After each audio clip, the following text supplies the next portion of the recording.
Hello student, welcome back to my channel. I hope आप सभी लोग अच्छे और स्वस्थ होंगे।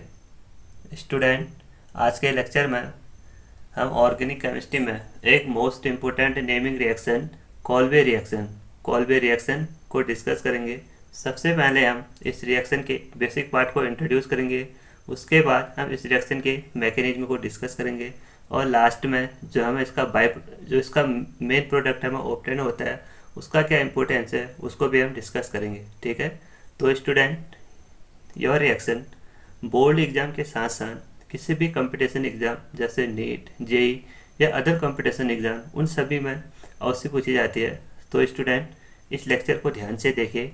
आइए डिस्कस करते हैं कॉल्वे रिएक्शन को। कॉल्वे रिएक्शन क्या है? देखो, जब हम फिनॉल की रिएक्शन सोडियम हाइड्रोक्साइड NaOH के साथ करते हैं तो हमें ऑब्टेंड होता है सोडियम फिनॉक्साइड, जो कि वो अनस्टेबल होता है। फिर उसके बाद हम उसकी रिएक्शन सोडियम हाइड्रोक्साइड उसके बाद उसकी रिएक्शन हम कार्बन डाइऑक्साइड के साथ करते हैं। किसके साथ करते हैं? कार्बन डाइऑक्साइड के साथ करते हैं। फिर बाद में उसका हम लास्ट में एसिडिफिकेशन करते हैं तो हमें ऑब्टेंड होता है आर्थो हाइड्रोक्सी बेंजोइक एसिड, और कहीं पे लिखा होता है अल्फा हाइड्रोक्सी बेंजोइक एसिड। ये क्या होता है? हमें मेन प्रोडक्ट ऑब्टेंड होते हैं। और इसी कंपाउंड का एक कॉमन नेम होता है सैलिसिलिक एसिड। क्या नाम है इसका? Salicylic acid. और यहाँ पे देखो, इस कंपाउंड में जो COOH है वो मेन प्रोडक्ट है। COOH है क्या? मेन ग्रुप है, मेन फंक्शनल ग्रुप है। तभी इस ग्रुप के रेस्पेक्ट में ही इस ग्रुप को क्या बोलते हैं हम? अल्फा। और OH ग्रुप कौन से पोजीशन में? इस ग्रुप के रेस्पेक्ट में इसको बोलेंगे हम अल्फा, इसको बोलेंगे बीटा, इसको बोलेंगे गामा, ठीक, इसको बोलेंगे डेल्टा, सो ऑन। तो यहाँ पे देखो, बेंजोइक एसिड के रेस्पेक्ट में यह हमारा अल्फा ग्रुप, और यहाँ पे क्या है हमारा? OH group. तभी यहाँ पे लिखा हमने आर्थो हाइड्रोक्सी बेंजोइक एसिड, या यहाँ पे लिखा होता है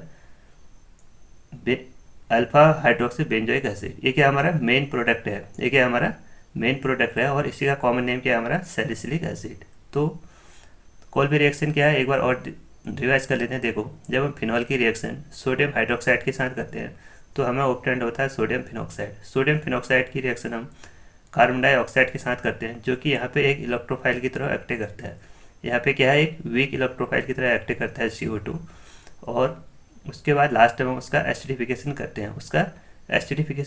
तो एसिडिफिकेशन करेंगे तो हमें ऑब्टेंड होगा सैलिसिलिक एसिड या आर्थो हाइड्रोक्सी बेंजोइक एसिड। ठीक, आइए इसको एक बार इस थ्योरी को डिस्कस कर लेते हैं। यहाँ पे देखो, one phenol reactive with sodium hydroxide it forms sodium phenoxide which is more reactive than phenol. यह जो ये वाला पार्ट है सोडियम फिनॉक्साइड, ये फिनॉल से भी ज़्यादा रिएक्टिव होता है। ठीक है, ये फिनॉल से भी ज़्यादा रिएक्टिव होता है। इसका रिएक्टिव का कारण होता है हमें रेजोनेंस। अब इसको आगे डिस्कस करेंगे। उसके बाद यह रिएक्शन जो सोडियम फिनॉक्साइड हमें ऑब्टेंड हुआ, ये क्या शो करता है? Electrophilic substitution reaction. It undergo electrophilic substitution reaction with carbon dioxide. किसके साथ इलेक्ट्रोफिलिक सब्स्टिट्यूशन रिएक्शन शो कर रहा है? कार्बन डाइऑक्साइड के साथ। और यहाँ पे जो कार्बन डाइऑक्साइड है यह एक वीक इलेक्ट्रोफाइल की तरह यहाँ वर्क करता है। कभी कभी क्वेश्चन में ये पूछ देता है कि जो कोल्बे रिएक्शन है उसमें इलेक्ट्रोफाइल क्या है?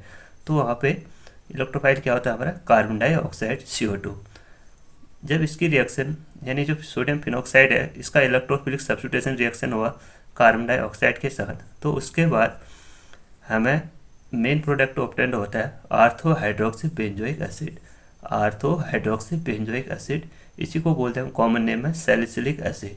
It is form as the main reaction product. ठीक, तो यहाँ पे देखो, सबसे पहले फिनॉल की रिएक्शन किसके साथ करें हमने?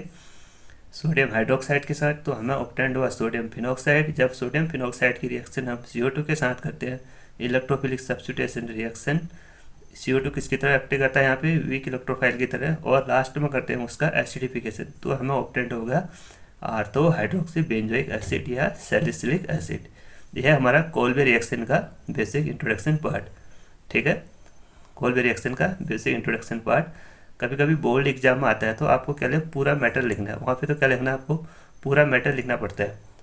उसी के नंबर मिलते हैं आपको, ठीक है। और कंपटीशन एग्जाम में तो एक कन्वर्जन में पूछा जाएगा या किसी रिएक्शन देखेंगे, इस टाइप से रिएक्शन लिख देंगे और उसके बाद पूछेंगे ये रिएक्शन कौन से रिएक्शन को शो कर रहा है, ठीक है। आइए इसके मैकेनिज्म को डिस्कस करेंगे अब हम। तो सबसे पहले फिनॉल क्या होता है हमारा, एसिडिक नेचर का होता है। फिनॉल क्या होता है हमारा, एसिडिक नेचर का होता है। एसिडिक नेचर का होता है तो क्या करेगा, ईजिली प्रोटॉन को डोनेट कर देगा, ईजिली प्रोटॉन को डोनेट कर देगा। जो इसमें एच पार्ट है वो क्या है, प्रोटॉन है। तो फिनॉल क्या है हमारा, एसिडिक नेचर का है। एसिडिक नेचर में ये क्या करेगा, ईजिली प्रोटॉन को डोनेट कर देगा। इसकी रिएक्शन करेंगे हम सोडियम हाइड्रोक्साइड के साथ, सोडियम हाइड्रोक्साइड के साथ, जो यहाँ पे OH ग्रुप देगा। OH ग्रुप यानी बेस की तरह एक्ट करेगा। और OH ग्रुप क्या करेगा, अपने इलेक्ट्रॉनों को, एक मिनट, अपने इलेक्ट्रॉनों को इस हाइड्रोजन को डोनेट करेगा, इस हाइड्रोजन को, फिनॉल के हाइड्रोजन को डोनेट करेगा। और जो इसके दोनों इलेक्ट्रॉन हैं ये दोनों किसके पास चले जाएंगे, हमारे ऑक्सीजन ग्रुप के पास, ठीक। तो उसके बाद हम प्रोडक्ट, और यहाँ से -H2O रिमूव हो गया। OH ने क्या किया, अपने इलेक्ट्रॉन हाइड्रोजन को दिए और जो इसके दोनों इलेक्ट्रॉन थे वो किसके पास चले गए, बॉन्ड के दोनों इलेक्ट्रॉन किसके पास चले गए, ऑक्सीजन के पास। और यहाँ से क्या प्रोडक्ट रिमूव हुआ, H2O।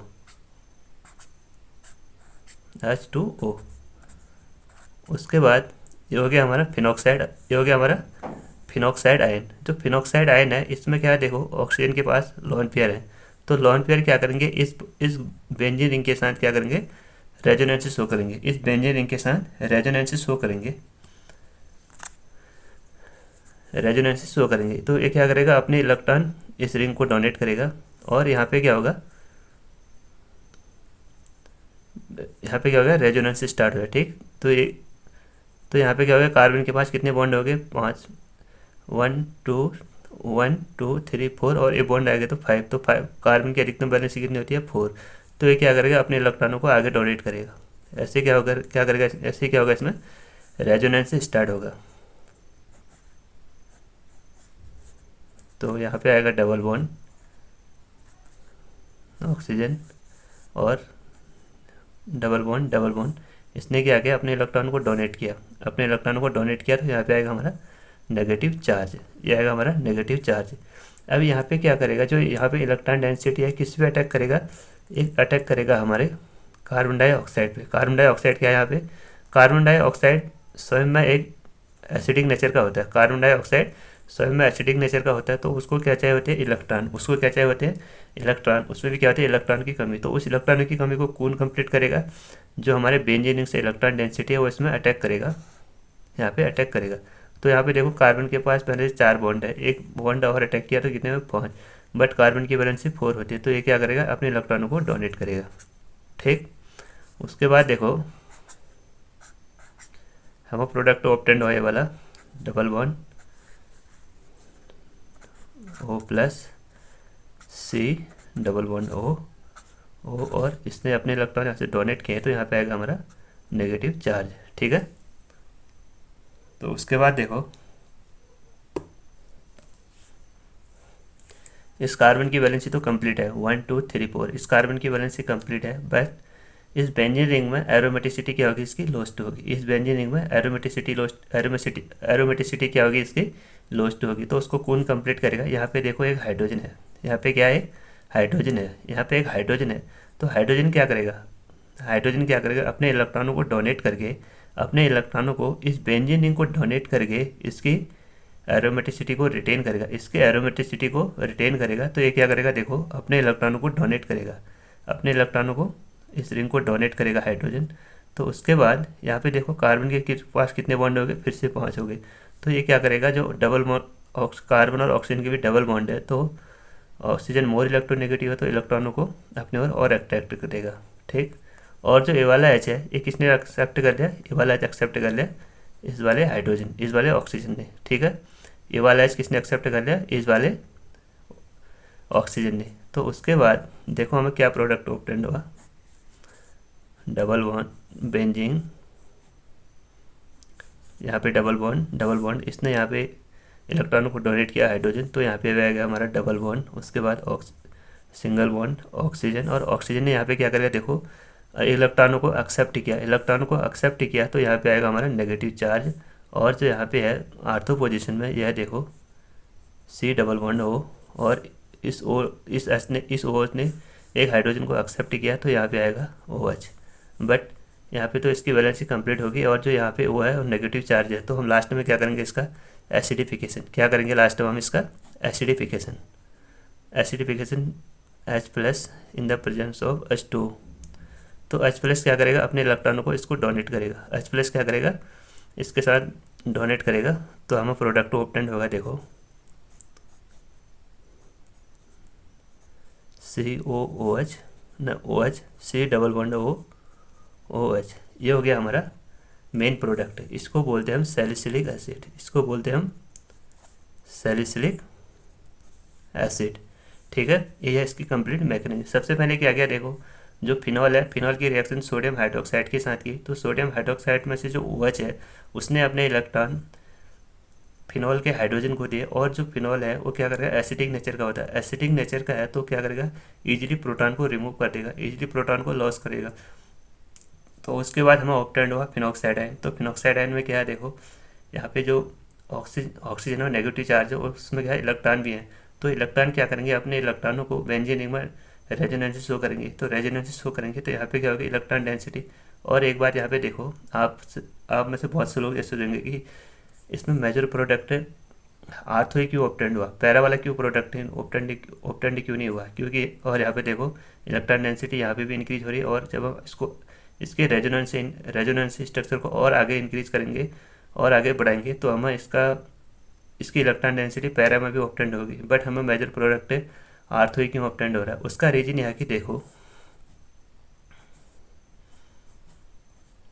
Double bond COH, C double bond OH।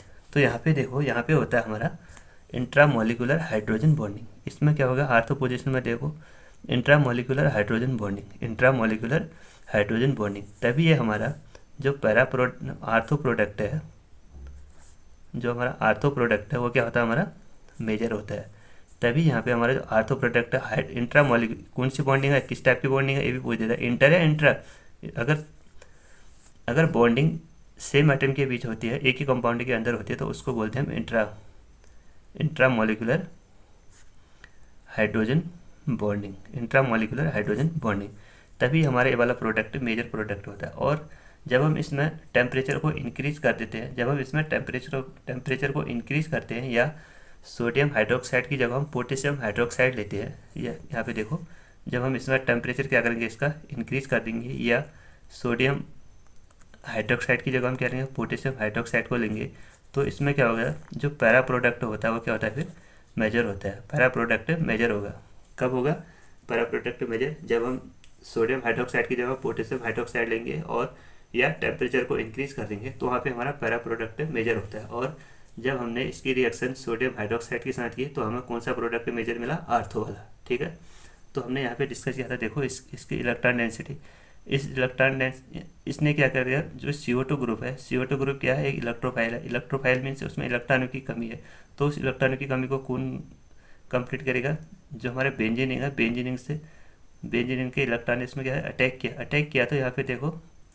हमें ये प्रोडक्ट ऑब्टेंड हुआ। उसके बाद यहाँ पे इसकी एरोमेटिसिटी क्या होगी, लॉस होगी। एरोमेटिसिटी लॉस होगी तो हाइड्रोजन ने क्या किया, अपने इलेक्ट्रॉनों को बेंजीनिंग को डोनेट किया। तो बेंजीनिंग को डोनेट किया तो इसकी एरोमेटिसिटी ऑब्टेन होगी। उसके बाद इसका लास्ट में हमने एसिडिफिकेशन किया। एसिडिफिकेशन करने के बाद हमें इसका मेजर प्रोडक्ट या मेन प्रोडक्ट ऑब्टेन हुआ। इसको बोलते हैं हम ortho hydroxy benzoic acid, ortho hydroxy benzoic acid या सैलिसिलिक एसिड।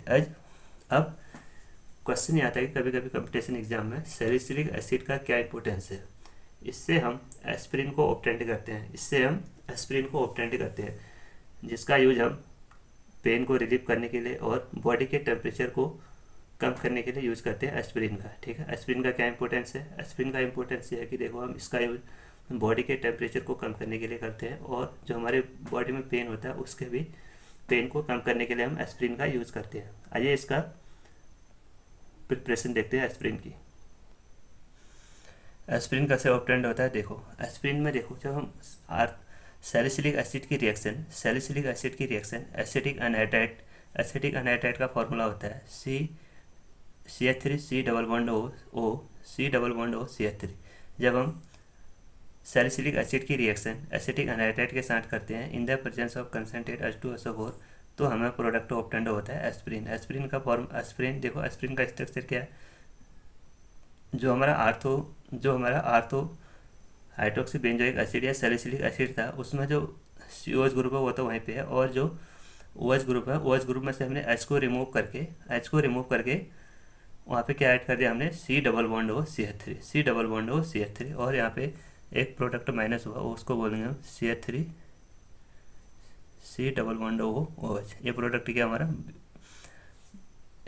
हुआ हमारा यहाँ पे रिमूव हुआ। ठीक है, तो हमें क्या प्रोडक्ट ऑप्टेंड हुआ, एस्पिरिन कैसे ऑप्टेंड किया हमने, देखो जब हमने सैलिसिलिक एसिड की रिएक्शन एसिटिक अनहाइड्राइड के साथ रिएक्शन की in the presence of concentrate H2SO4, तो हमें प्रोडक्ट ऑप्टेंड हुआ 2-एसिटॉक्सी बेंजोइक एसिड। इसका इफेक्ट नेम है देखो 2-एसिटॉक्सी बेंजोइक एसिड, 2-एसिटॉक्सी बेंजोइक एसिड, या इसको बोलते हैं एस्पिरिन। क्वेश्चन है, अच्छा क्वेश्चन में कभी कभी पूछता है कि जो एस्पिरिन है उसका फॉर्मेशन कैसे होता है। उसका फॉर्मेशन कैसे हुआ, जब हमने सैलिसिलिक एसिड की रिएक्शन एसिटिक अनहाइड्राइड के साथ करा in the presence of concentrate H2SO4, तो हमें प्रोडक्ट ऑब्टेंड हुआ 2-एसिटॉक्सी बेंजोइक एसिड या एस्पिरिन। अब क्वेश्चन आता है एस्पिरिन का क्या इंपॉर्टेंस है। एस्पिरिन का इंपॉर्टेंस है, एक तो है देखो एंटीपायरेटिक। एंटीपायरेटिक मीन्स जो हमारे बॉडी के टेम्परेचर को कम करता है, यानी लोअर करता है। एक तो उसका यूज, एस्पिरिन का यूज यहाँ पे है, और दूसरा है इसका यूज एनर्जेसिक। एनर्जेसिक मीन्स जो बॉडी के पेन को रिलीव करता है, जो बॉडी के पेन को कम करता है या रिलीव करता है, इसका इंपॉर्टेंस ये है एस्पिरिन का। ठीक है, क्या क्या है, एक तो हमारा एंटीपायरेटिक और दूसरा हमारा एलएनजेसिक। ठीक, तो ये था हमारा कॉल्बे रिएक्शन, और कॉल्बे रिएक्शन में जो हमें मेन प्रोडक्ट ऑब्टेंड हुआ उसका क्या इंपॉर्टेंस है। ठीक है स्टूडेंट, तो स्टूडेंट आज के लेक्चर को यहीं पे एंड करते हैं। इस मैकेनिज्म को, इस रिएक्शन को आप भी ध्यानपूर्वक देखिए, इसकी मैकेनिज्म को समझिए, और लास्ट में इस कंपाउंड के जो मेन प्रोडक्ट है उसके इंपॉर्टेंस को समझिए। ठीक है, इसको नोट डाउन करिए, और अब अगले रिएक्शन में अगले पार्ट में हम डिस्कस करेंगे इसी से रिलेटेड एक most important reaction, Kolbe reaction. ठीक है ना, रायमाटिमर रिएक्शन। तो स्टूडेंट अगले लेक्चर में डिस्कस करेंगे इसी में इसका सेकंड पार्ट, जो इसी से रिलेटेड दूसरी रिएक्शन है कॉल्बे रिएक्शन, ना सॉरी रायमाटिमर रिएक्शन, RTR रिएक्शन। तो स्टूडेंट इस लेक्चर को लाइक कीजिए, शेयर कीजिए और सब्सक्राइब कीजिए। Thank you.